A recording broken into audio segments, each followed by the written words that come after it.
Tyler was known for his charismatic personality and charming demeanor. At 32 years old, with tousled hair and piercing eyes, he attracted attention wherever he went. His laid-back appearance and easy smile hid a complicated family history that made him avoid serious commitments and festive dates.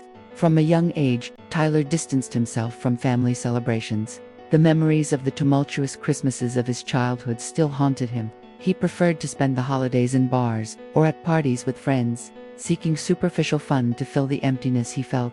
William had been his best friend and co-worker for years. The two would always go out together on every festive occasion, enjoying the single life without getting attached to anything or anyone. But things were changing. That week, the office was buzzing with the anticipation of Christmas. People were talking about trips, dinners, and family reunions. Tyler, on the other hand, already had something in mind. Another night out with William.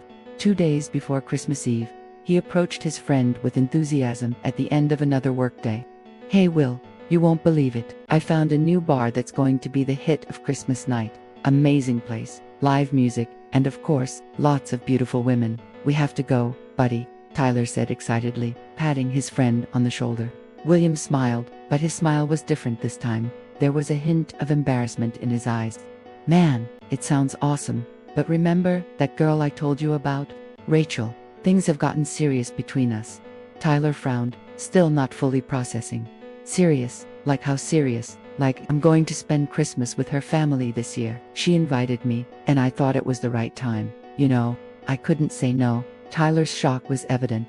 Will, his loyal partner for so many parties and escapades, was trading all of them for a family Christmas. He tried to hide his disappointment with a nervous laugh. "Oh, I see. So you're going to tie the knot? Is that it?" he teased, half joking, half resentful. William laughed, trying to ease the situation. "It's not like that, man. But life changes, you know. Maybe one day, you'll understand." Still incredulous, Tyler shrugged and pretended not to care. After saying goodbye, he tried to repeat the invitation to other friends, sending messages, and even stopping by some desks at the office. However, the response was always the same. Everyone already had commitments, dinners with family, romantic dates, or planned trips. For the first time, Tyler realized that while he remained stagnant in his lifestyle, the people around him were moving on. What once seemed like a fun and free choice was now beginning to weigh as inevitable loneliness. On the last workday before the holiday, the office was filled with a festive atmosphere. Twinkling lights shone around the windows, and the subtle aroma of gingerbread cookies mingled with the usual smell of coffee. Laughter echoed down the hallways, accompanied by the muffled sound of Christmas songs. Tyler's colleagues were excited, exchanging cards and warm hugs as they gathered their things. Some carried packages wrapped in vibrant paper, gifts for friends or family.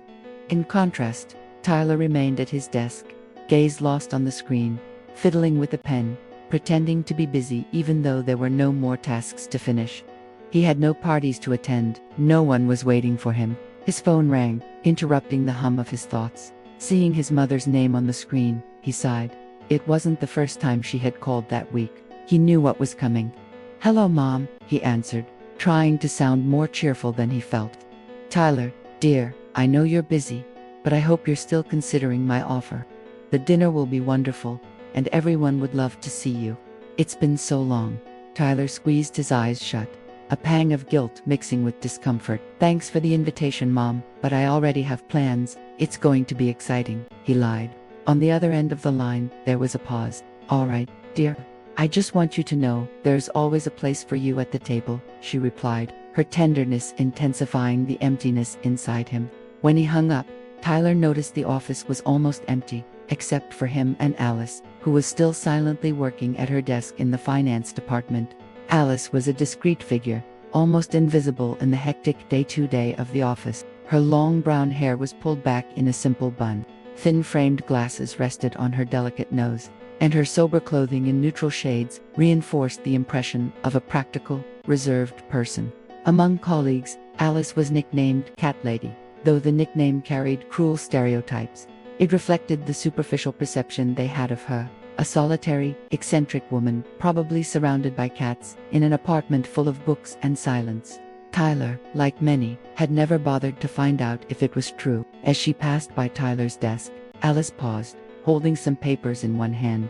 Her smile was shy but genuine.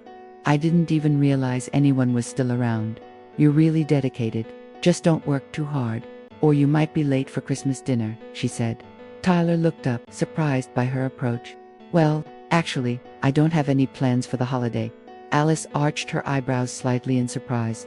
After a moment of hesitation, she said, well, I don't have anyone to spend Christmas with either.